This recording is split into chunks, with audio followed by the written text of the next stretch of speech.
Okay, ഇനി നമ്മൾ ബാക്കി ആക്റ്റുകൾ പഠിക്കാം. ഈ ആക്ട്സ് എന്ന് പറഞ്ഞാൽ ക്രൗൺ റൂളിൻ്റെ സമയത്തുള്ളതാണ്, 1858 മുതൽ 1947 ടൈമിൽ. ഓക്കെ, ആദ്യം വരുന്നത് ഗവൺമെൻറ് ഓഫ് ഇന്ത്യ ആക്ട് 1858. ഇതിനെ act four good government of India എന്നും പറയും. ഓക്കെ, ഇതെപ്പോഴാണ് ഇവർ ഈ ആക്ട് കൊണ്ടുവരുന്നതെന്ന് വെച്ചാൽ 1857 സമയത്ത് റിവോൾട്ട് നടക്കുന്നുണ്ട്. ഫസ്റ്റ് വാർ ഓഫ് ഇൻഡിപെൻഡൻസ് അല്ലെങ്കിൽ സിപ്പോയ് മ്യൂട്ടണി എന്ന് പറയുന്ന റിവോൾട്ടിന് ശേഷമാണ് ഗവൺമെൻറ് ഇങ്ങനെ ഒരു ആക്ട് കൊണ്ടുവരുന്നത്. അപ്പോൾ ഈ ആക്ട് പ്രകാരം ഈസ്റ്റ് ഇന്ത്യ കമ്പനി അബോളിഷ് ചെയ്തിട്ട് അവരുടെ എല്ലാ പവേഴ്സും, ഗവൺമെൻറ് രൂപീകരിക്കുന്ന പവർ, ടെറിട്ടോറിയൽ പവർ, റവന്യൂ, ഈ എല്ലാ പവേഴ്സും ഇനി മുതൽ ആർക്ക് പോവും? ക്രൗണിന് പോവും. ബ്രിട്ടീഷ് ക്രൗൺ എന്നുവെച്ചാൽ ബ്രിട്ടൻ ഭരിക്കുന്ന രാജകുടുംബത്തിന് പോവും. ഓക്കെ, ഇനി ഈ ആക്ടിൻ്റെ അകത്ത് വരുന്ന കുറച്ച് ഫീച്ചേഴ്സ് നോക്കാം. ഗവൺമെൻറ് ഇനി ആരുടെ പേരിലായിരിക്കും? ഹെർ മജസ്റ്റിയുടെ പേരിലായിരിക്കും ഇനി ഗവർണൻസ് ഒക്കെ നടക്കുന്നത്. പിന്നെ ഗവർണർ ജനറൽ ഓഫ് ഇന്ത്യയുടെ ഡെസിഗ്നേഷൻ മാറ്റിയിട്ട് വൈസ്രോയി ഓഫ് ഇന്ത്യ ആക്കി. അങ്ങനെ ലോർഡ് കാനിങ് പ്രഭുവായി ആദ്യത്തെ viceroy, first viceroy of India. എന്നിട്ട് നമ്മൾ നേരത്തെ ഡബിൾ ഗവൺമെൻറ് പഠിച്ചായിരുന്നു. അപ്പോൾ അതിൻ്റെ ഒരു എൻഡായിട്ടാണ് ഈ ആക്ട് വരുന്നത്. എന്നുവെച്ചാൽ ബോർഡ് ഓഫ് കൺട്രോളും കോർട്ട് ഓഫ് ഡയറക്ടേഴ്സിനെയും അബോളിഷ് ചെയ്യുന്നു. എന്നിട്ടൊരു പുതിയ ഓഫീസ് ഉണ്ടാക്കി, സെക്രട്ടറി ഓഫ് സ്റ്റേറ്റ് എന്ന് പറഞ്ഞിട്ട്. ഓക്കെ, ഇന്ത്യൻ അഡ്മിനിസ്ട്രേഷനൊക്കെ നോക്കി നടത്താനുള്ള പവർ ഇനി സെക്രട്ടറി ഓഫ് സ്റ്റേറ്റിനാണ് കൊടുക്കുന്നത്. ഈ സെക്രട്ടറി എന്ന് പറഞ്ഞാൽ ബ്രിട്ടീഷ് ക്യാബിനറ്റിലെ ഒരു മെമ്പറായിരിക്കും. പിന്നെ ഈ സെക്രട്ടറി ഓഫ് സ്റ്റേറ്റിൻ്റെ കീഴിൽ 15 മെമ്പർ കൗൺസിലും കൂടെ വരും. അതൊരു അഡ്വൈസറി ബോഡി ആയിരിക്കും. ഓക്കെ, ആ കൗൺസിലിൻ്റെ ചെയർമാനാണ് നമ്മുടെ സെക്രട്ടറി ഓഫ് സ്റ്റേറ്റ്.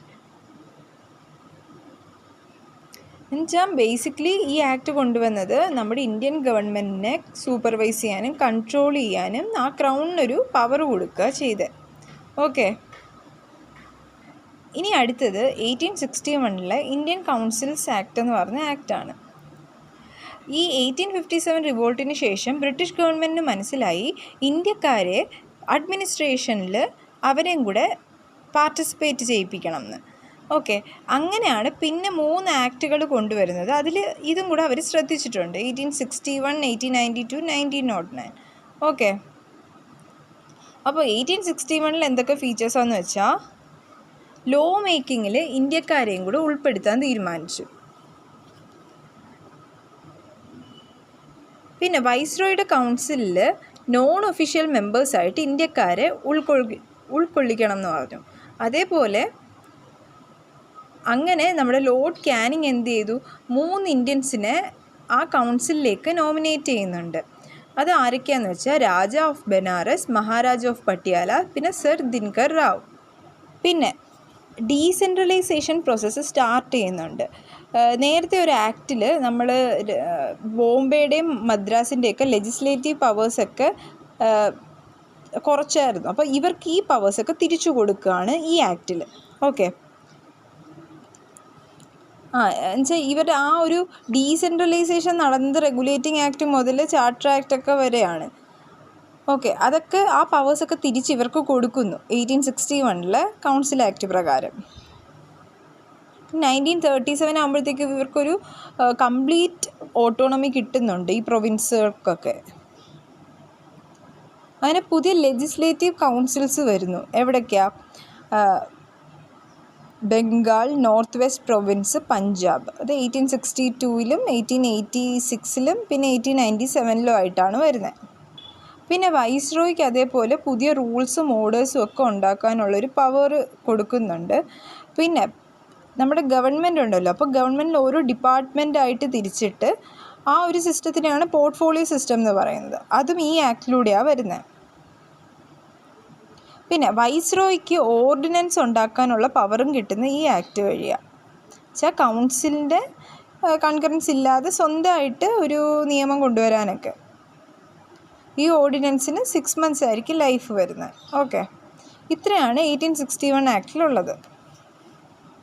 ഓക്കെ, 1892 പിന്നെയും നോൺ ഒഫീഷ്യൽ മെമ്പേഴ്സായിട്ടുള്ള ഇന്ത്യക്കാരുടെ നമ്പർ കൂട്ടി. പക്ഷേ കൂട്ടിയാലും ഒഫീഷ്യൽ മെജോറിറ്റി ആയിരിക്കും കൂടുതലുള്ളത്. അത് ബ്രിട്ടീഷേഴ്സ് മാത്രമാണ് ആ പോസ്റ്റിലുള്ളത്. പിന്നെ പിന്നെ നമ്മുടെ ലെജിസ്ലേറ്റീവ് കൗൺസിലുണ്ടല്ലോ, കൗൺസിലിൻ്റെ കുറച്ചുകൂടെയൊക്കെ ഫങ്ഷൻസ് ഇൻക്രീസ് ചെയ്തു. അവർക്കിനി മുതൽ ബഡ്ജറ്റിൻ്റെ കാര്യങ്ങളൊക്കെ ഡിസ്കസ് ചെയ്യാൻ പറ്റും.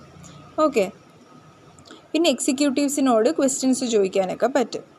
പിന്നെ അതേപോലെ കുറച്ച് മെമ്പേഴ്സിനെ, നോൺ ഒഫീഷ്യൽ മെമ്പേഴ്സിനെ നോമിനേറ്റ് ചെയ്യാം. എങ്ങനെയാണെന്ന് വെച്ചാൽ ഇപ്പോൾ സെൻട്രൽ ലെജിസ്ലേറ്റീവ് കൗൺസിലിലോട്ട് പ്രൊവിൻഷ്യൽ ലെജിസ്ലേറ്റീവ് കൗൺസിലിൻ്റെ റെക്കമെൻഡേഷൻ പ്രകാരം വൈസ്രോയി ആയിരിക്കും നോമിനേറ്റ് ചെയ്യുക. ഓക്കെ, എന്നുവെച്ചാൽ പ്രൊവിൻഷ്യൽ ലെജിസ്ലേറ്റീവ് കൗൺസിൽ അതേപോലെ ബംഗാൾ ചേംബർ ഓഫ് കൊമേഴ്സും റെക്കമെൻഡ് ചെയ്യുന്നത് പ്രകാരം വൈസ്രോയിക്ക് സെൻട്രൽ ലെജിസ്ലേറ്റീവ് കൗൺസിലിലോട്ട് കുറച്ച് നോൺ ഒഫീഷ്യൽ മെമ്പേഴ്സിനെ നോമിനേറ്റ് ചെയ്യാൻ പറ്റും. അതേപോലെ തന്നെ നമ്മുടെ പ്രൊവിൻഷ്യൽ ലെജിസ്ലേറ്റീവ് കൗൺസിലിലോട്ട് ഡിസ്ട്രിക്ട് ബോർഡിൻ്റെ, മുനിസിപ്പാലിറ്റിയുടെയും യൂണിവേഴ്സിറ്റിയുടെയും ട്രേഡ് അസോസിയേഷൻസിൻ്റെയും സെമീൻദാസിൻ്റെയും ചേംബേഴ്സിൻ്റെ ഒക്കെ റെക്കമെൻഡേഷൻ പ്രകാരം ഗവർണറായിരിക്കും അപ്പോയിൻറ്റ് ചെയ്യുക. ഓക്കെ, പിന്നെ ഈ ആക്ട് പ്രകാരമാണ് ഒരു ഇൻഡയറക്റ്റ് മെത്തേഡിൽ എലക്ഷൻസിനെ കുറിച്ച് പറയുന്നത്. പക്ഷേ എലക്ഷൻസ് എന്ന് ഡയറക്റ്റായിട്ട് പറയുന്നില്ല, എങ്കിൽ പോലും ചില നോൺ ഒഫീഷ്യൽ സീറ്റ്സ് ഫില്ല് ചെയ്യാൻ വേണ്ടി അവർ എലക്ഷൻസ് നടത്തിയിട്ടുണ്ടായിരുന്നു. അതെവിടെ, രണ്ടും സെൻട്രലും പ്രൊവിൻഷ്യൽ ലെജിസ്ലേറ്റീവ് കൗൺസിലിലോട്ടും. പക്ഷേ എലക്ഷൻസ് എന്ന് പറഞ്ഞ ടേം അവിടെ പരാമർശിച്ചിട്ടില്ല. ഓക്കെ, ഈ ആക്റ്റിൽ എന്നുവെച്ചാൽ നോമിനേഷൻസ് എന്നാണ് പറയപ്പെടുന്നത്. ഇനി അടുത്തതാണ് ഇന്ത്യൻ കൗൺസിൽസ് ആക്ട് ഓഫ് 1909. ഇതിൻ്റെ വേറെ പേരാ മോർലി മിൻറ്റോ റിഫോം. നമ്മുടെ മോർലി എന്ന് പറഞ്ഞത് അന്നത്തെ സെക്രട്ടറി ഓഫ് സ്റ്റേറ്റ് ആയിരുന്നു, മിൻറ്റോ എന്ന് പറഞ്ഞത് അന്നത്തെ വൈസ്രോയി ആയിരുന്നു. അങ്ങനെയാണ് അതിന് ആ ഒരു പേര് കൊടുത്തേക്കുന്നത്. ഇനി ഇവിടെ എന്ന് പറഞ്ഞാൽ നമ്മുടെ ലെജിസ്ലേറ്റീവ് കൗൺസിലിലോട്ട് ഉള്ള ആൾക്കാരുടെ നമ്പേഴ്സ് ഇൻക്രീസ് ചെയ്യുന്നുണ്ട്. ഓക്കെ, അപ്പോൾ മെമ്പേഴ്സിൻ്റെ നമ്പേഴ്സ് 60ലേക്ക്, നേരത്തെ 16 ആയിരുന്നു, അത് 60ലേക്ക് ഇൻക്രീസ് ചെയ്തു സെൻട്രൽ ലെജിസ്ലേറ്റീവ് കൗൺസിലിൽ. ഓക്കെ, പിന്നെ പ്രൊവിൻഷ്യൽ ലെജിസ്ലേറ്റീവ് കൗൺസിൽസിൽ അങ്ങനെ എല്ലായിടത്തും ഒരു കൃത്യമായിട്ടുള്ള ആയിരുന്നില്ല. പക്ഷേ ഒഫീഷ്യൽ മെജോറിറ്റി എപ്പോഴും റീറ്റെയിൻ ചെയ്യാൻ അവർ നോക്കിയിട്ടുണ്ടായിരുന്നു. എവിടെയാ, സെൻട്രൽ ലെജിസ്ലേറ്റീവ് കൗൺസിലിൽ. പക്ഷേ പ്രൊവിൻഷ്യൽ ലെജിസ്ലേറ്റീവ് കൗൺസിലിൽ നോൺ ഒഫീഷ്യൽ മെജോറിറ്റി ആക്കാൻ തീരുമാനിച്ചു. പിന്നെ ലെജിസ്ലേറ്റീവ് കൗൺസിൽസിലുള്ള ആൾക്കാർക്ക് കുറച്ചുകൂടെ ഒരു ഫ്രീഡം കൊടുത്തു. എന്ന് വെച്ചാൽ അവർക്കിനി സപ്ലിമെൻ്ററി ക്വസ്റ്റ്യൻസ് ചോദിക്കാം, പുതിയ റെസൊല്യൂഷൻസ് മുന്നോട്ട് വെക്കാം, അങ്ങനെ. പിന്നെ ആദ്യമായിട്ട് ഇന്ത്യൻസിനെ എക്സിക്യൂട്ടീവ് കൗൺസിലിലേക്ക് അപ്പോയിൻറ്റ് ചെയ്യുന്നുണ്ട്. ഓക്കെ, എന്നുവെച്ചാൽ വൈസ്രോയുടെയും ഗവർണേഴ്സിൻ്റെയൊക്കെ എക്സിക്യൂട്ടീവ് കൗൺസിലിലേക്ക് ഇന്ത്യൻസിനെ അങ്ങനെ അപ്പോയിൻറ്റ് ചെയ്തിട്ടുള്ള ആദ്യത്തെ ആളാണ്. First Indian to join the viceroy's executive council ആരാണ്? സത്യേന്ദ്ര പ്രസാദ് സിൻഹ. ഓക്കെ, പുള്ളി ആരായിട്ടാണ് അപ്പോയിൻറ്റ് ചെയ്തത്? ലോ മെമ്പറായിട്ടാണ് അപ്പോയിൻറ്റ് ചെയ്തത്. എവിടെ? വൈസ്രോയുടെ എക്സിക്യൂട്ടീവ് കൗൺസിലിൽ. ഓക്കെ, പിന്നെ നമ്മുടെ മുസ്ലിംസിന് ഒരു കമ്മ്യൂണൽ റെപ്രസെൻറ്റേഷനും ഇൻട്രൊഡ്യൂസ് ചെയ്യുന്നത് ഈ ആക്ട് പ്രകാരം. എന്നുവെച്ചാൽ ഒരു സെപ്പറേറ്റ് ഇലക്ട്രേറ്റ് അവർക്ക് വേണ്ടി മാത്രം. എന്നുവെച്ചാൽ മുസ്ലിം വോട്ടേഴ്സിന് മാത്രമേ മുസ്ലിം മെമ്പേഴ്സിനെ എലക്ട് ചെയ്യാൻ പറ്റൂ. അങ്ങനത്തെ ഒരു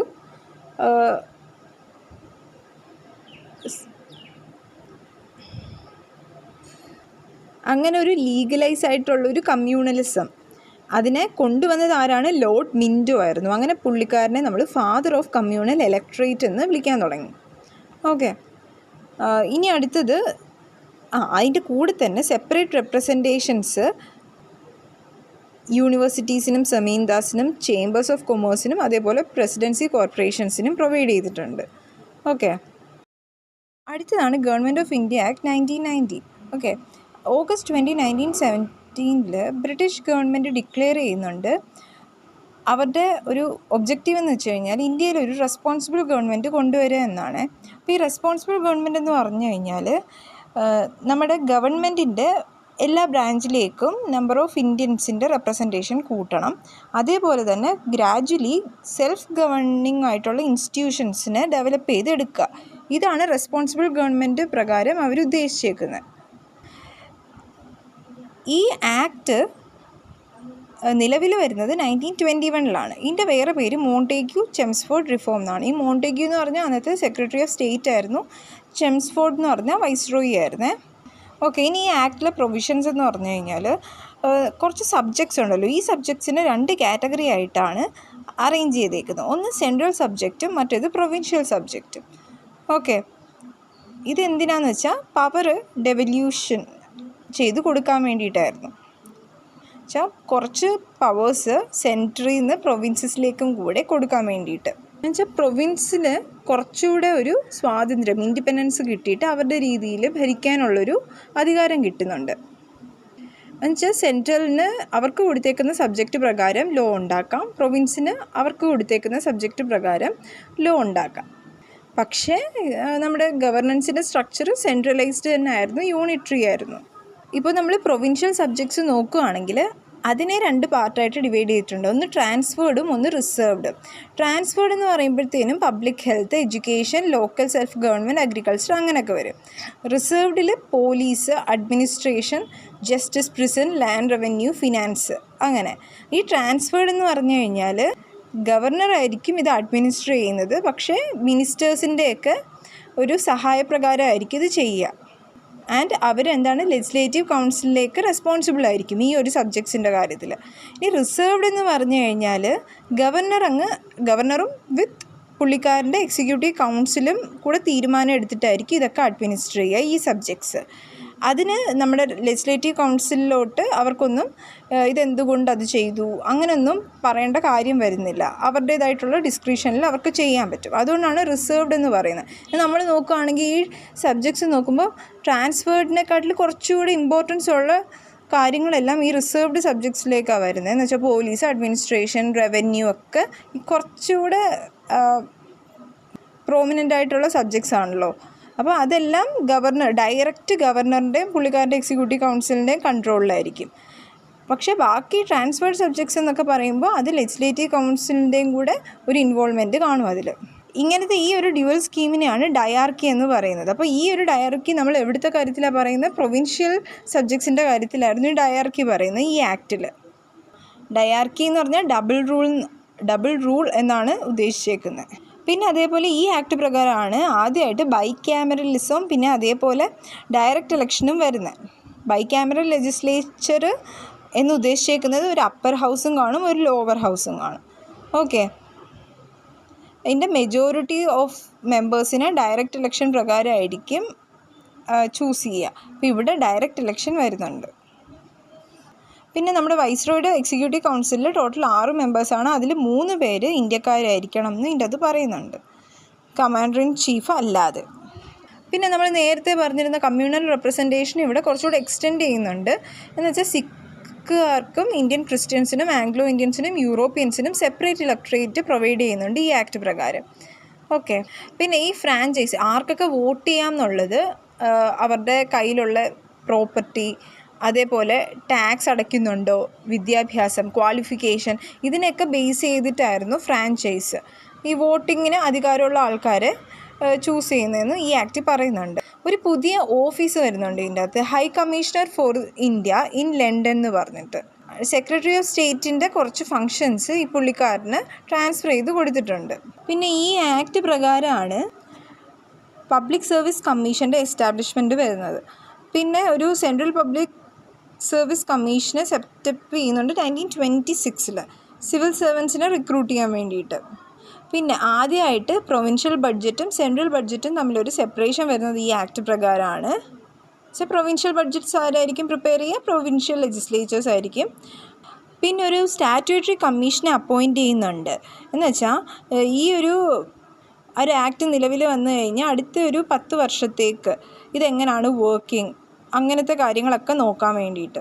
പിന്നെ ഒരു ചേംബർ ഓഫ് പ്രിൻസസ് എന്ന് പറഞ്ഞിട്ട് ഒരു നരേന്ദ്ര മണ്ഡൽ അതും എസ്റ്റാബ്ലിഷ് ചെയ്യുന്നതിനെ കുറിച്ച് ഒരു പ്രപ്പോസൽ പറയുന്നുണ്ട് ഈ ആക്റ്റിൽ. ഓക്കെ, അങ്ങനെ ആ ഒരു ചേംബർ ഇനോഗ്രേറ്റ് ചെയ്യുന്നു 1921. അതിൽ 120 മെമ്പേഴ്സ് ഉണ്ടായിരുന്നു. 108 സ്റ്റേറ്റ്സിലെ പ്രിൻസസും പിന്നെ അതേപോലെ ബാക്കി സ്റ്റേറ്റ്സിലെ 12 റെപ്രസെൻറ്റേറ്റീവ്സും ഉണ്ടായിരുന്നു. ഇതിൻ്റെ ഹെഡ് എന്ന് വെച്ചാൽ വൈസ്രോയി ആണ്. പിന്നെ കോമൺ ഇൻട്രസ്റ്റ് വരുന്ന കാര്യങ്ങളെക്കുറിച്ച് ഡിസ്കസ് ചെയ്യാനായിട്ടുള്ളൊരു പ്ലാറ്റ്ഫോമായിരുന്നു ഇത്. ഓക്കെ, ഇനി അടുത്ത് നോക്കാവേ. അടുത്തെന്ന് വെച്ചാൽ സൈമൺ കമ്മീഷൻ്റെ കാര്യം. വെച്ചാൽ നമ്മൾ already 1919 government of India act പറയുന്നുണ്ട് ഒരു 10 വർഷം കഴിയുമ്പോൾ ഒരു സ്റ്റാറ്റ്യൂട്ടറി കമ്മീഷനെ രൂപീകരിക്കണം എന്ന് വെച്ചാൽ ഇതിൻ്റെ വർക്കിംഗ് ഒക്കെ എങ്ങനെയാണെന്ന് അനലൈസ് ചെയ്യാൻ വേണ്ടിയിട്ട്. പക്ഷേ 1927 തന്നെ ഒരു കമ്മീഷനെ രൂപീകരിക്കും. ഓക്കെ, ഇതിലൊരു 7 മെമ്പേഴ്സാണ് ഉള്ളത്. അത് സ്റ്റാറ്റ്യൂട്ടറി കമ്മീഷനാണ്, ഈ ആക്ട് പ്രകാരം വന്നതാണല്ലോ. അതിൻ്റെ ചെയർമാനായിട്ട് സർ ജോൺ സൈമണിനെയാണ് അപ്പോയിൻറ്റ് ചെയ്യുന്നത്. പക്ഷേ ഒരു പ്രശ്നം പറ്റിയെന്ന് വെച്ചാൽ ഇതിലെ എല്ലാ മെമ്പേഴ്സും ബ്രിട്ടീഷേഴ്സ് മീൻസ് വൈറ്റ്സ് ആയിരുന്നു. അപ്പോൾ അതിനെതിരെ ഒരു ബോയ്ക്കോട്ട് നടന്നു. ഓക്കെ, ഇനി ഇവരെന്നിട്ടും 1930 ആയപ്പോഴത്തേനും ഇവരുടെ ഒരു അനാലിസിസ് പ്രകാരം ഒരു റിപ്പോർട്ട് സമർപ്പിക്കുന്നുണ്ട്. അപ്പോൾ അതിൻ്റെ അകത്ത് കുറച്ച് റെക്കമെൻഡേഷൻ പറയുന്നുണ്ട്. നേരത്തെ വന്നിരുന്ന ആ ഡയാർക്കി ഉണ്ടല്ലോ, ആ ഡയാർക്കി സിസ്റ്റം അബോളിഷ് ചെയ്യണം. അതേപോലെ തന്നെ ഈ റെസ്പോൺസിബിൾ ഗവൺമെൻറ് പ്രൊവിൻസിലേക്കും എക്സ്റ്റെൻഡ് ചെയ്യണം. പിന്നെ ബ്രിട്ടീഷ് ഇന്ത്യയിൽ ഒരു ഫെഡറേഷൻ കൊണ്ടുവരണം. എന്നുവെച്ചാൽ ഒരു സെൻട്രൽ ഗവൺമെൻറ്, ഒരു അതിന് കീഴായിട്ടുള്ള ഗവൺമെൻറ്റ്സ്, അങ്ങനത്തെ ഒരു സിസ്റ്റം. പിന്നെ അതേപോലെ എന്നുവെച്ചാൽ federation of British India and princely States. പിന്നെ അതേപോലെ കമ്മ്യൂണൽ ഇലക്ട്രേറ്റ്സ് കണ്ടിന്യൂ ചെയ്യണം എന്നും പറയുന്നുണ്ട്. ഓക്കെ, ഇതിന് ശേഷം എന്ത് പറ്റിയെന്ന് വെച്ചാൽ British government 3 round table conference constitute ചെയ്യും. ഓക്കെ, അങ്ങനെ ഈ റൗണ്ട് ടേബിൾ കോൺഫറൻസ് പിന്നെ അതേപോലെ ഈ സൈമൺ കമ്മീഷൻ്റെ റിപ്പോർട്ടും ഇതെല്ലാം വെച്ചിട്ട് ഒരു വൈറ്റ് പേപ്പർ ഉണ്ടാക്കും. ഒരു white paper on constitutional reforms എന്ന് പറഞ്ഞൊരു സാധനം കൊണ്ടുവരും. എന്നിട്ട് ഇവരെന്ത് ചെയ്യും, ഇതിനെ ഒരു ജോയിൻറ്റ് സെലക്ട് കമ്മിറ്റിയിലേക്ക് കൺസിഡർ ചെയ്യും. ഓക്കെ, എന്നിട്ട് ഈ പറയുന്ന റെക്കമെൻഡേഷൻ, ഈ കമ്മിറ്റിയുടെ റെക്കമെൻഡേഷൻസ് എല്ലാം കൂടി കൊണ്ടിട്ടാണ് അടുത്ത government of India act of 1935 ആയിട്ട് വരുന്നത്. ഓക്കെ, അത് നമുക്ക് പിന്നെ നോക്കാം. ഇനി ഈ കമ്മ്യൂണൽ അവാർഡിൻ്റെ കാര്യം ഒന്ന് നോക്കാം. ഓക്കെ, ഇനി കമ്മ്യൂണൽ അവാർഡിനെ കുറിച്ച് പറയാം. എന്നുവെച്ചാൽ British prime minister Ramsay MacDonald ആയിരുന്ന സമയത്ത് 1932 ഒരു പുതിയ സ്കീം കൊണ്ടുവന്നു. ഈ സ്കീം പ്രകാരം മൈനോറിറ്റീസിന് സ്പെഷ്യലായിട്ട് റെപ്രസെൻറ്റേഷൻ കൊടുക്കണം. അതിനാണ് കമ്മ്യൂണൽ അവാർഡ് എന്ന് പറയുക. അപ്പം അതിന് മുന്നേ നമുക്കറിയാം separate electorate Muslim, Sikh, Indian Christian, Anglo Indians, Europeans ഉണ്ടായിരുന്നു. അപ്പം ഇനി ഈ ഒരു കമ്മ്യൂണൽ അവാർഡ് ഡിപ്രസ്ഡ് ക്ലാസ്സസിനും അതേപോലെ തന്നെ എക്സ്റ്റെൻഡ് ചെയ്ത് കൊടുക്കാനായിരുന്നു പുള്ളി വിചാരിച്ചിരുന്നത്. പക്ഷേ ഗാന്ധിജി ഇതിന് എതിരായിരുന്നു. അങ്ങനെ പുള്ളി ഒരു ഹങ്കർ സ്ട്രൈക്ക് ഓർഗനൈസ് ചെയ്ത് എവിടെ വെച്ചാണ്, യേരവാഡ ജയിൽ, പൂനെയിൽ വെച്ചിട്ട്. പക്ഷെ അത് കഴിഞ്ഞിട്ട് കോൺഗ്രസും അംബേദ്കറും ഒക്കെ ആയിട്ട് ഒരു എഗ്രിമെൻറ്റ് സൈൻ ചെയ്തു. അതിനാണ് നമ്മൾ പൂന പാക്റ്റ് എന്ന് പറയുന്നത്. അതിൽ ഹിന്ദു ജോയിൻ്റ് ഇലക്ട്രേറ്റ് തന്നെ റീറ്റെയിൻ ചെയ്തുകൊണ്ട് ഡിപ്രസ്ഡ് ക്ലാസ്സസിന് കുറച്ച് റിസർവ്ഡ് സീറ്റ്സ് കൊടുത്തു. ഓക്കെ, അങ്ങനെ അവർക്കൊരു സെപ്പറേറ്റ് ഇലക്ട്രേറ്റ് എന്ന് പറഞ്ഞ സാധനം അത് പ്രിവെൻറ്റ് ചെയ്തു. സെപ്പറേറ്റ് ഇലക്ട്രേറ്റ് വേണ്ട, അതിന് പകരം കുറച്ച് റിസർവ്ഡ് സീറ്റ്സ് അവർക്ക് കൊടുക്കാം. ഓക്കെ, അങ്ങനെ ഈ പൂന പാക്റ്റിൻ്റെ പ്രൊവിഷൻസും കൂടെ ഒക്കെ ഇൻകോർപ്പറേറ്റ് ചെയ്തുകൊണ്ടാണ് അടുത്ത ഗവൺമെൻറ് ഓഫ് ഇന്ത്യ ആക്ട് 1935 വരുന്നത്. ഇത് ഗവൺമെൻറ് ഓഫ് ഇന്ത്യ ആക്ട് 1935 നോക്കാം. ഓക്കെ, ഇത് നമ്മുടെ റെസ്പോൺസിബിൾ ഗവൺമെൻറ് എന്ന് പറഞ്ഞൊരു കാര്യം സാക്ഷാത്കരിക്കാൻ വേണ്ടിയിട്ടുള്ളൊരു സെക്കൻഡ് മൈൽ സ്റ്റോൺ ആയിട്ടാണ് ഇതിനെ കാണുന്നത്. ഓക്കെ, ഇത് കുറച്ച് ലെങ്തി ആയിട്ടുള്ളൊരു ഡോക്യുമെൻ്റ് ആയിരുന്നു. ഏകദേശം 321 സെക്ഷനും 10 ഷെഡ്യൂൾസും ഉണ്ട്. ഓക്കെ, അപ്പോൾ ഇതിൽ കുറച്ച് പ്രൊവിഷൻസ് പറഞ്ഞേക്കുന്നത് ഒരു ഓൾ ഇന്ത്യ ഫെഡറേഷൻ എസ്റ്റാബ്ലിഷ് ചെയ്യണം. എന്നിട്ട് ഇത് പ്രകാരം 3 ലിസ്റ്റായിട്ട് പവേഴ്സ് ഡിവൈഡ് ചെയ്യുന്നുണ്ട്. Federal list, provincial list, concurrent list. Okay, എന്നിട്ട് ഈ റെസിഡ്യൂറി പവർ, ഇതിൽ 3 ഇൻക്ലൂഡഡ് അല്ലാത്ത പവേഴ്സ് ഉണ്ടല്ലോ, അത് നമ്മുടെ വൈസ്രോയ്ക്കാണ് പോകുന്നത്. അതും അങ്ങനെയാണ് പറഞ്ഞേക്കുന്നത്. പക്ഷേ ഇവർ ഈ പറഞ്ഞ പോലൊരു ഫെഡറേഷൻ വന്നിട്ടില്ല. എന്നുവെച്ചാൽ ഇത് ഈ ആക്ട് നിലവിൽ വന്നിട്ടും ഇങ്ങനൊരു ഫെഡറേഷൻ ഉണ്ടാക്കാൻ പറ്റിയില്ല. ബിക്കോസ് പ്രിൻസ്ലി സ്റ്റേറ്റ്സിന് ജോയിൻ ചെയ്യാൻ താല്പര്യമില്ലായിരുന്നു. പിന്നെ ഇതിൽ ഡയാർക്കി അബോളിഷ് ചെയ്തു. എവിടെ? പ്രൊവിൻസസിൽ. എന്നിട്ട് അവിടെ ഒരു പ്രൊവിൻഷ്യൽ ഓട്ടോണമി കൊണ്ടുവരുന്നുണ്ട്. എന്നുവെച്ചാൽ അവർക്കൊരു ഓട്ടോണമസ് യൂണിറ്റായിട്ട് ആക്ട് ചെയ്യാനുള്ള പെർമിഷൻ കിട്ടി. പിന്നെ അതേപോലെ റെസ്പോൺസിബിൾ ഗവൺമെൻറ് ഇൻട്രൊഡ്യൂസ് ചെയ്തു പ്രൊവിൻസിൽ. എന്നുവെച്ചാൽ നമ്മൾ പറഞ്ഞില്ലേ പ്രൊവിൻഷ്യൽ ലെജിസ്ലേച്ചർ ഉണ്ട്. അപ്പോൾ അവിടുത്തെ മിനിസ്റ്റേഴ്സ് പറയുന്ന അനുസരിച്ച് വേണം ഗവർണർ ആക്ട് ചെയ്യാൻ. ഓക്കെ, അങ്ങനെ ഈ പറഞ്ഞ കാര്യങ്ങൾ നിലവിൽ വരുന്നത് 1937 പക്ഷേ ഇത് 1939 ആയപ്പോഴത്തേക്കും ഇങ്ങനത്തെ ഒരു റെസ്പോൺസിബിൾ ഗവൺമെൻറ് സിസ്റ്റം ഡിസ്കണ്ടിന്യൂ ചെയ്തു. അത് കഴിഞ്ഞിട്ട് സെൻറ്ററിൽ ഡയാർക്കി അഡോപ്റ്റ് ചെയ്യുന്നുണ്ട്. ഓക്കെ, നമ്മൾ ഇതിൽ തന്നെ പറഞ്ഞായിരുന്നു പ്രൊവിൻസിൽ ഡയാർക്കി അബോളിഷ് ചെയ്തു എന്ന്. പക്ഷെ എന്നിട്ട് ഇവിടെ സെൻട്രൽ ഡയാർക്കി അഡോപ്റ്റ് ചെയ്യുന്നുണ്ട്. എന്നിട്ട് ഫെഡറൽ സബ്ജക്ട്സിനെ റിസർവ്ഡ് സബ്ജക്റ്റും നേരത്തെ പറഞ്ഞ പോലെ ട്രാൻസ്ഫേർഡ് സബ്ജക്റ്റായിട്ട് ഡിവൈഡ് ചെയ്യുന്നുണ്ട്. പക്ഷേ ഈ ഒരു പ്രൊവിഷനും പിന്നെ നിലവിൽ വന്നിട്ടില്ല.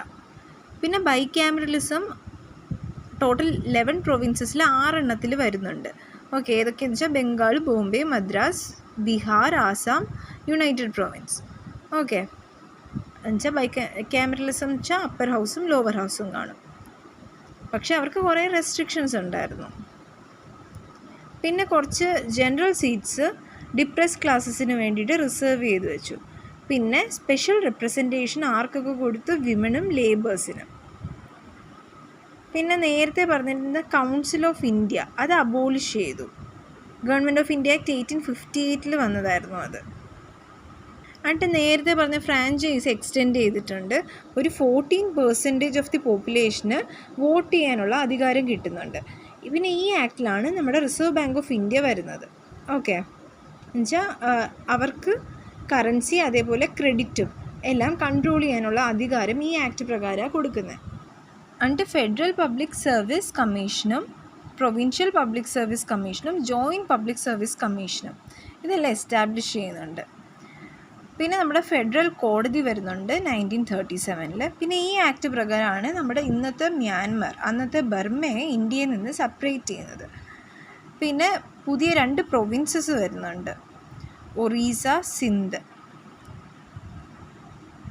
ഓക്കെ, പിന്നെ അതേപോലെ നമ്മുടെ ഫെഡറൽ റെയിൽവേ അതോറിറ്റിയുടെ എസ്റ്റാബ്ലിഷ്മെൻറ്റും പിന്നെ ഓഡിറ്റർ ജനറൽ ഓഫ് ഇന്ത്യയുടെ അപ്പോയിൻമെൻറ്റും ഇതിൻ്റെ അകത്ത് പറയുന്നുണ്ട്. അത്രയാണ് 1935 ഇനി അടുത്തതാണ് ഇന്ത്യൻ ഇൻഡിപെൻഡൻസ് ആക്ട് ഓഫ് 1947. അങ്ങനെ ഫെബ്രുവരി 20, 1947 ബ്രിട്ടീഷ് പ്രൈം മിനിസ്റ്റർ ആയിട്ടുള്ള ക്ലെമന്റ് അറ്റ്ലി ഡിക്ലെയർ ചെയ്യുന്നു ജൂൺ 30, 1948 ആകുമ്പോഴത്തേനും നമ്മുടെ ഇന്ത്യയിൽ ബ്രിട്ടീഷ് റൂളിന് അവസാനമാവാമെന്ന്. ഓക്കെ, എന്നുവെച്ചാൽ പവറെല്ലാം നമ്മുടെ ഇന്ത്യൻസിൻ്റെ ഹാൻഡിലേക്ക് അവർ ഏൽപ്പിക്കുമെന്ന്. ഓക്കെ, പക്ഷേ ഇതിന് ശേഷം എന്താ പറ്റുകയെന്ന് വെച്ചാൽ നമുക്കറിയാം, മുസ്ലിം ലീഗ് പാർട്ടീഷൻ ആവശ്യപ്പെടുന്നുണ്ട്. അങ്ങനെ ഒരു കോൺസ്റ്റിറ്റ്യുവൻ്റ് അസംബ്ലി 1946 ഓർഗനൈസ് ചെയ്യുന്നുണ്ട്. പിന്നെ അതിന് ശേഷം മൗണ്ട് ബാറ്റൻ്റെ പ്ലാൻ കൊണ്ടുവരുന്നു. അങ്ങനെ ആ പ്ലാൻ കോൺഗ്രസും മുസ്ലിം ലീഗും അക്സെപ്റ്റ് ചെയ്യുന്നു. അതിന് ശേഷം ഇന്ത്യൻ ഇൻഡിപെൻഡൻസ് ആക്ട് 1947 ഇനാക്ട് ചെയ്യുന്നുണ്ട്. ഇനി ഈ ആക്റ്റിൽ വന്ന പ്രൊവിഷൻസ് നോക്കാം. ആക്ട് പ്രകാരം ബ്രിട്ടീഷ് റൂള് ഇന്ത്യയിൽ അവസാനിക്കുകയാണ്. ഓക്കെ, എന്നിട്ട് ഇന്ത്യ ഒരു ഇൻഡിപെൻഡൻ്റ് ആയിട്ടുള്ള നേഷനായിട്ട് ഡിക്ലെയർ ചെയ്യുന്നു. നമുക്കൊരു സോവറിനിറ്റി സ്റ്റാറ്റസ് കിട്ടുന്നു. എപ്പോഴാണ്? ഓഗസ്റ്റ് 15, 1947 മുതൽ. ഓക്കെ, അങ്ങനെ 2 ഇൻഡിപെൻഡൻറ്റ് ഡൊമീനിയൻസ് വരുന്നുണ്ട്. ഒന്ന് ഇന്ത്യ, മറ്റേത് പാകിസ്ഥാൻ. ഓക്കെ, അവർക്ക് ബ്രിട്ടീഷ് കോമൺവെൽത്തിൽ നിന്ന് മാറാനുള്ള ഒരു അധികാരവും കൊടുക്കുന്നുണ്ട്. എന്നിട്ട് വൈസ്രോയുടെ ഓഫീസ് അബോളിഷ് ചെയ്യുന്നുണ്ട്. എന്നിട്ട് ഓരോ ഡൊമീനിയൻസിലും ഒരു ഗവർണർ ജനറലിനെ അപ്പോയിൻറ്റ് ചെയ്യാം. പക്ഷേ പുള്ളിക്കാരനെ അപ്പോയിൻറ്റ് ചെയ്യുന്ന ആരാണ്? ബ്രിട്ടീഷ് കിങ് ആണ്.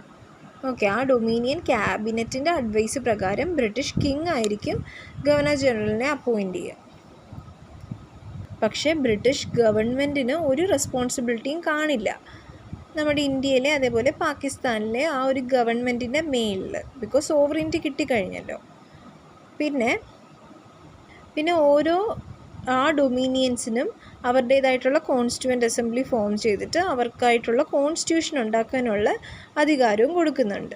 പിന്നെ ആ കോൺസ്റ്റിറ്റ്യൂഷൻ ഉണ്ടാക്കി ഒരു പുതിയ ഗവൺമെൻറ് ഉണ്ടാവുന്നത് വരെ ഈ കോൺസ്റ്റിറ്റ്യുവൻ്റ് അസംബ്ലിക്ക് അവിടുത്തെ നിയമങ്ങളൊക്കെ ഉണ്ടാക്കാൻ പറ്റും.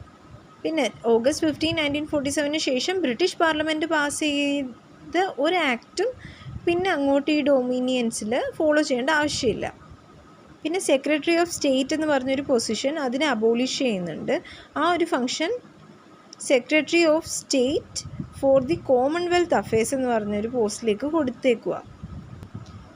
പിന്നെ നമ്മുടെ ബ്രിട്ടീഷ് പാരമൗൺസി ആ ബാക്കിയുള്ള പ്രിൻസ്ലി സ്റ്റേറ്റ്സിന് മേലുള്ള ആ ഒരു അധികാരം ഉണ്ടല്ലോ, അതും ഈ ഒരു ആക്ട് വരുന്നതോടുകൂടി ഇല്ലാതാവുകയാണ്. പിന്നെ ഇന്ത്യൻ പ്രിൻസ്ലി സ്റ്റേറ്റ്സിന് ഒരു ഫ്രീഡം കൊടുക്കുന്നുണ്ട്. അവർക്ക് ഒന്നെങ്കിൽ ഇന്ത്യൻ ഡൊമീനിയനിലോട്ടോ അല്ലെങ്കിൽ പാകിസ്ഥാനിലോട്ടോ അല്ലെങ്കിൽ സ്വതന്ത്രമായിട്ട് നിൽക്കാനുള്ളൊരു ഫ്രീഡം കൊടുക്കുന്നുണ്ട്. പിന്നെ ഈ ഡൊമീനിയൻസിനും അതേപോലെ പ്രൊവിൻസസിനും ഈ ഗവൺമെൻറ് ഓഫ് ഇന്ത്യ ആക്ട് 1935 പറഞ്ഞേക്കുന്ന രീതിയിൽ ഗവർണൻസ് നടത്താനുള്ളൊരു പെർമിഷനും ഗ്രാൻറ്റ് ചെയ്യുന്നുണ്ട്. പക്ഷേ പുതിയ കോൺസ്റ്റിറ്റ്യൂഷൻ വരുന്നത് വരെ. പക്ഷേ ആ പ്രൊവിൻസസിനൊക്കെ വേണമെങ്കിൽ അവരുടേതായിട്ടുള്ളൊരു മോഡിഫിക്കേഷൻ ആ ആക്റ്റിൽ കൊണ്ടുവരാൻ പറ്റും. പിന്നെ ഇനി മുതൽ ബ്രിട്ടീഷ് മൊണാർക്കിന് ഒരു ബില്ലും വീറ്റോ ചെയ്യാനുള്ള അധികാരമൊന്നുമില്ല. ഓക്കെ, ഈ റൈറ്റ്സ് ഒക്കെ കൊടുത്തേക്കുന്നത് ഇനി മുതൽ ഗവർണർ ജനറലിനാണ്. പുള്ളിക്കാരനായിരിക്കും ഇനി ബില്ലുകൾക്കൊക്കെ അസെൻറ്റ് കൊടുക്കുക. പിന്നെ ഗവർണർ ജനറൽ ഓഫ് ഇന്ത്യയും അതേപോലെ പ്രൊവിൻഷ്യൽ ഗവർണേഴ്സൊക്കെ ഒരു കോൺസ്റ്റിറ്റ്യൂഷണൽ ഹെഡായിട്ടുള്ളൊരു പദവിയും ഇവർക്ക് കൊടുത്തിട്ടുണ്ട്. പക്ഷേ അവരാര് പറയുന്നതനുസരിച്ച് വേണം ആക്ട് ചെയ്യാൻ, കൗൺസിൽ ഓഫ് മിനിസ്റ്റേഴ്സ് പറഞ്ഞതനുസരിച്ച് വേണം ആക്ട് ചെയ്യാൻ. പിന്നെ നമ്മുടെ കുറച്ച് റോയൽ ടൈറ്റിൽസ് ഉണ്ട് കിങ് ഓഫ് ഇംഗ്ലണ്ടിൻ്റെ. അപ്പോൾ ആ ടൈറ്റിൽസിൽ നിന്ന് നമ്മുടെ എംപറർ ഓഫ് ഇന്ത്യ എന്ന് പറഞ്ഞ ആ ഒരു ടൈറ്റിൽ ഡ്രോപ്പ് ചെയ്തു. പിന്നെ ഇനി മുതൽ സെക്രട്ടറി ഓഫ് സ്റ്റേറ്റ് ആയിരിക്കില്ല നമ്മുടെ സിവിൽ സർവീസസും അതേപോലെ ബാക്കി പോസ്റ്റിലേക്കുള്ള അപ്പോയിൻമെൻറ്റ്സ് നടത്തുന്നത്. പക്ഷേ ഓഗസ്റ്റ് 15, 1947 ഉണ്ടായിരുന്ന സിവിൽ സർവൻസ് ആ മെമ്പേഴ്സൊക്കെ അവരുടെ ആ ഒരു പദവിയിലിരിക്കുകയും ചെയ്യും, എല്ലാ ബെനിഫിറ്റ്സ് അവർക്ക് കിട്ടുകയും ചെയ്യും. അങ്ങനെ അവസാനം 15th August 1947 1415 ആ ഒരു നൈറ്റിൽ എന്ത് പറ്റുന്നു, ബ്രിട്ടീഷ് റൂള് ഇന്ത്യയിൽ അവസാനിക്കുകയാണ്. അങ്ങനെ പുതിയ 2 രാജ്യങ്ങളുണ്ടാകുന്നു, ഇന്ത്യ, പാകിസ്ഥാൻ. അങ്ങനെ നമ്മുടെ ലോർഡ് മൗണ്ട് ബാറ്റൺ ആദ്യത്തെ ഗവർണർ ജനറൽ ആവുന്നു. എവിടുത്തെയാണ്? ന്യൂ ഡൊമീനിയൻ ഓഫ് ഇന്ത്യയുടെ. അങ്ങനെ പുള്ളിക്കാരനാണ് ജവഹർലാൽ നെഹ്റുവിനെ ആദ്യത്തെ prime minister of independent India ആയിട്ട് സ്വോൺ ചെയ്യുന്നത്. 1946 കോൺസ്റ്റിറ്റ്യൂവൻ്റ് അസംബ്ലി രൂപീകരിച്ചായിരുന്നല്ലോ, അത് പിന്നീട് നമ്മുടെ ഇന്ത്യൻ പാർലമെൻറ്റായി മാറുന്നു. അങ്ങനെ നമ്മൾ ഈ ആക്ടിനെ കംപ്ലീറ്റ് ചെയ്യുന്നുണ്ട്. ഓക്കെ, അപ്പോൾ അത്രയേ ഉള്ളൂ. Thank you.